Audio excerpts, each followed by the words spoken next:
जैसी सुंदर स्त्री के लिए आपको देख करके थोड़ा सा मेरा मन मान गया है। राम जी मन ही मन मुस्कुराए और कहें, वाह देवी, मतलब अगर हमसे भी सुंदर आपको मिल जाए तो छोड़ के चले जाओगे।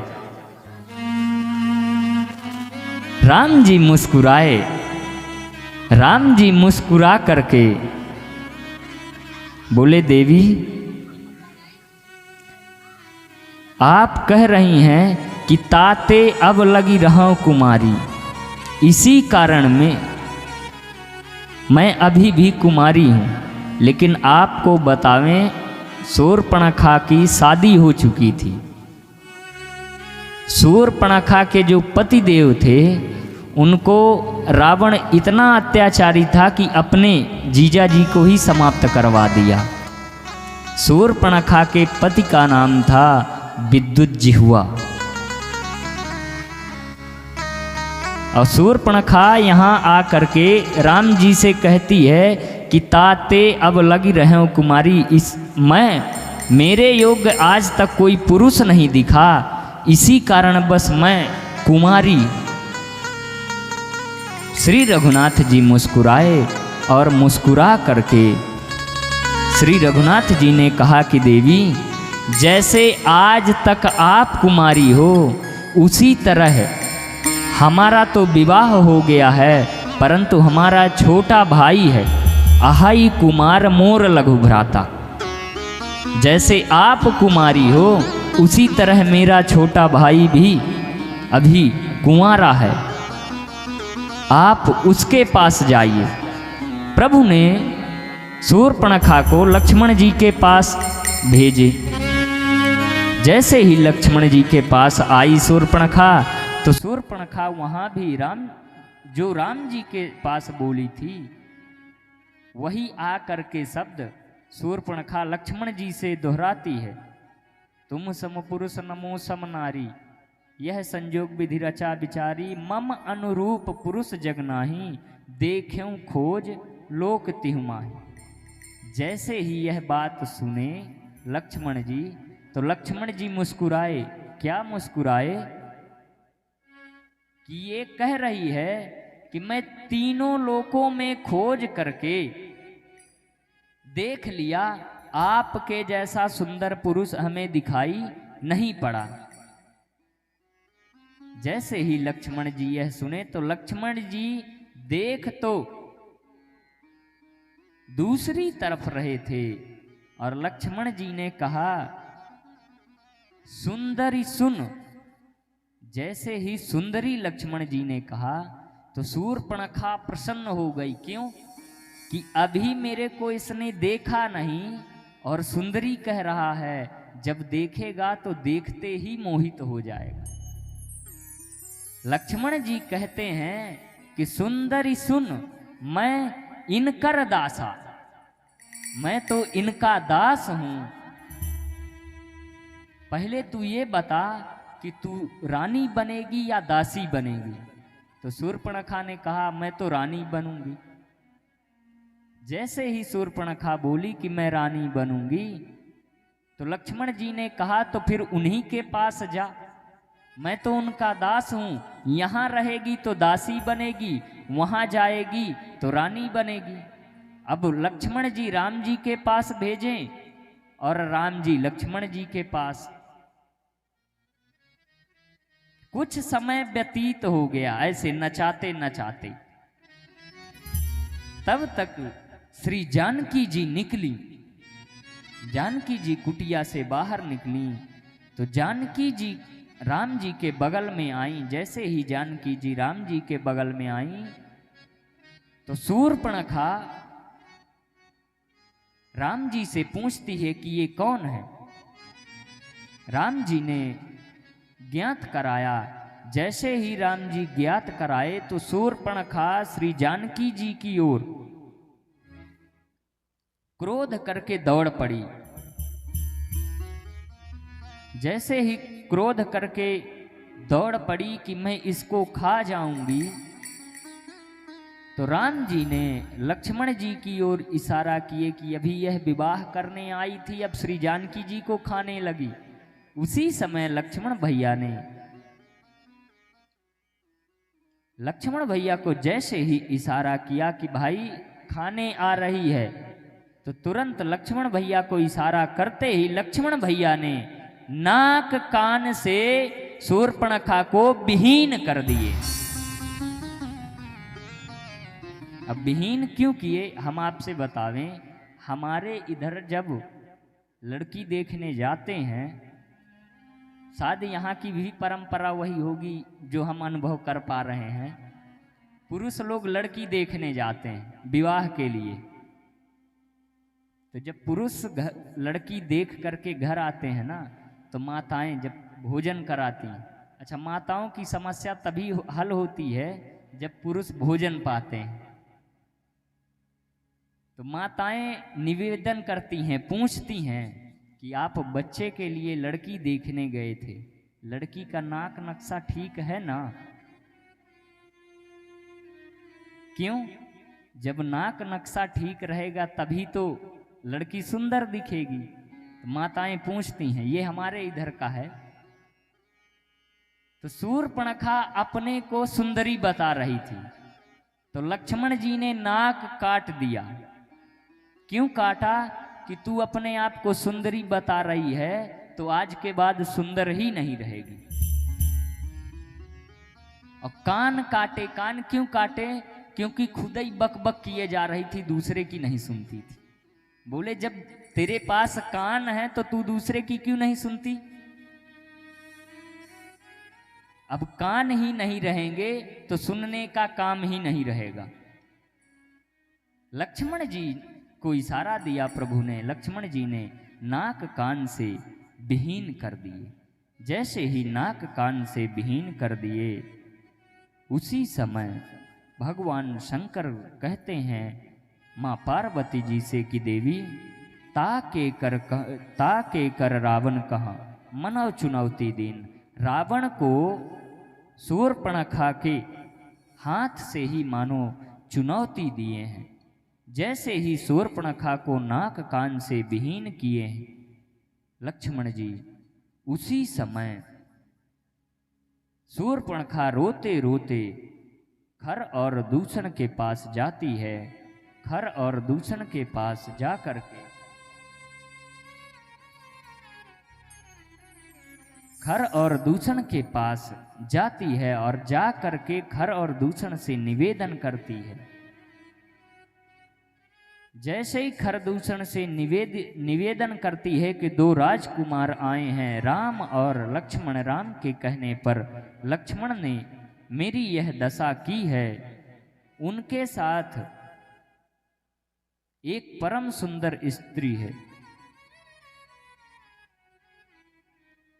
इधर खर और दूषण जाते हैं। जैसे ही खर और दूषण जाते हैं, भगवान ने ऐसी माया रची कि सब खर और दूषण के जो सेना थी वो सब आपस में ही लड़के मर गई।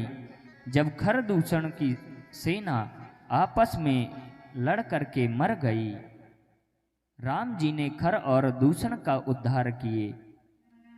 तब शूर्पणखा रोती रोती रावण के पास आई और रावण के पास आकर के बहुत चिल्लाने लगी। रावण के पास आकर के चिल्लाती है कि तुम मदिरा पी करके मस्ती में पड़े रहते हो, राज्य में क्या हो रहा है क्या नहीं हो रहा है, तुम्हें इस चीज का भान नहीं है। तब रावण ने कहा कि इतना सारा लेक्चर मत दे, ये बता कि नाक कान कहां से कटवा के आई। शूर्पणखा बताती है कि भैया दो राजकुमार वन में आए हुए हैं, पंचवटी में आए हुए हैं, उनके साथ एक परम सुंदर स्त्री है। वह इतनी सुंदर है कि उसको उन दोनों वनवासियों के साथ नहीं रहना चाहिए, उसको तो लंका के महल की शोभा बढ़ाना चाहिए। जैसे ही यह बात शूर्पणखा ने रावण से बोली तो रावण बोला कि यहाँ क्यों आई है, खर और दूषण के पास जाती। शूर्पणखा कहती थी गई थी खर और दूषण के पास। रावण पूछता है फिर क्या हुआ, बोले वो भी चले गए, खर और दूषण भी चले गए। यहां पर रावण चिंतित होता है, क्या खर दूषण मुहि सम बलवंता, तिनहि कुमार सकहि बिनु भगवंता। खर दूषण तो हमारे समान बलशाली हैं, बिना भगवान के कौन उन्हें समाप्त कर सकता है। जितना बल मेरे में है उतना ही खर और दूषण में था। बिना भगवान को छोड़ करके उन दोनों को कोई समाप्त नहीं कर सकता। खर दूषण मर गए, इसका मतलब है भगवान ने अवतार ले लिया है। अब रावण सोचता है अच्छा आप दर्शन करिए। बहुत से प्रसंगों में ये बताया जाता है कि रावण को ज्ञात नहीं है। कई रामायणों में ऐसा अवगत कराया गया है कि रावण को यह पता चल गया कि भगवान ने अवतार ले लिया है। लेकिन रावण यह सोचता है कि यह तापसीस हमारा यह तामस भरा देह है। होई है ही भजन उन तामस देहा, मैं भजन करके परमात्मा को प्राप्त नहीं कर सकता, अस्तु बैर करके ही परमात्मा को प्राप्त करूंगा। शूर्पणखा के कहने पर रावण मामा मारीच को संग में लेकर के जाता है और मामा मारीच को संग में लेकर के जाता है। मामा मारीच को सोने का मृग बनाता है। श्री जानकी जी ने यहाँ प्रभु से निवेदन किया है कि प्रभु कंचन का मृग बन करके अपने आश्रम के पास एक कंचन का मृग घूम रहा है, आप उसको लेकर के आइए। श्री रघुनाथ जी ने निवेदन किया कि जानकी जी आप कंचन का मृग क्या करेंगी। श्री जानकी जी ने यहाँ निवेदन किया है कि प्रभु 14 वर्ष वनवास की निशानी रहेगी। श्री जानकी जी के कहने पर प्रभु इसके पहले कथा से हम अवगत कराते कराते आपको यह भी बता दें कि मामा मारीच के आने से पहले प्रभु ने एक दिन लक्ष्मण भैया जंगल में कंदमूल फल लेने हुए गए थे। उसी समय भगवान राम श्री जानकी जी से कहते हैं देवी अब निशाचरों का अंत करना है, कुछ नर लीला करना है, अस्तु आप पावक महु तुम करहु निवासा, आप अग्नि में निवास करिए। यहाँ पर श्री जानकी जी अग्नि में निवास करती हैं। जो वास्तव की जानकी जी हैं वह अग्नि में निवास करने लगी और श्री जानकी जी अपना प्रतिबिंब फोटो छोड़ करके अपना फोटो रख दी राम जी के पास। क्यों? राम जी को यहाँ पर नर लीला करना था। वाल्मीकि रामायण में प्रसंग आया है कि अगर रावण आप और हम सब दर्शन करते हैं कि रावण ने श्री जानकी जी का हाथ पकड़ के रथ पर बैठाया है, लेकिन ये गलत है। ऐसा प्रसंग हमें कहीं नहीं मिला है।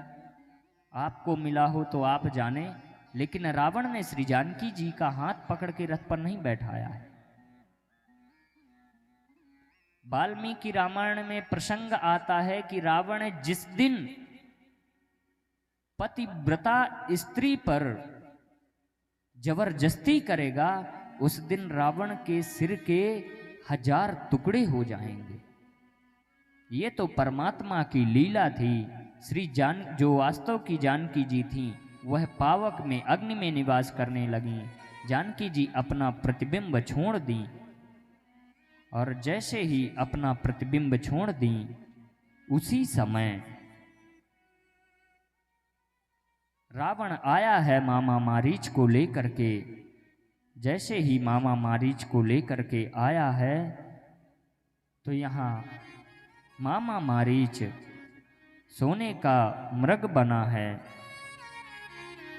श्री जानकी जी के कहने पर राम जी उस सोने के मृग के पीछे गए हैं और प्रभु दौड़ाते दौड़ाते उस मृग को बहुत दूर ले गए आश्रम से।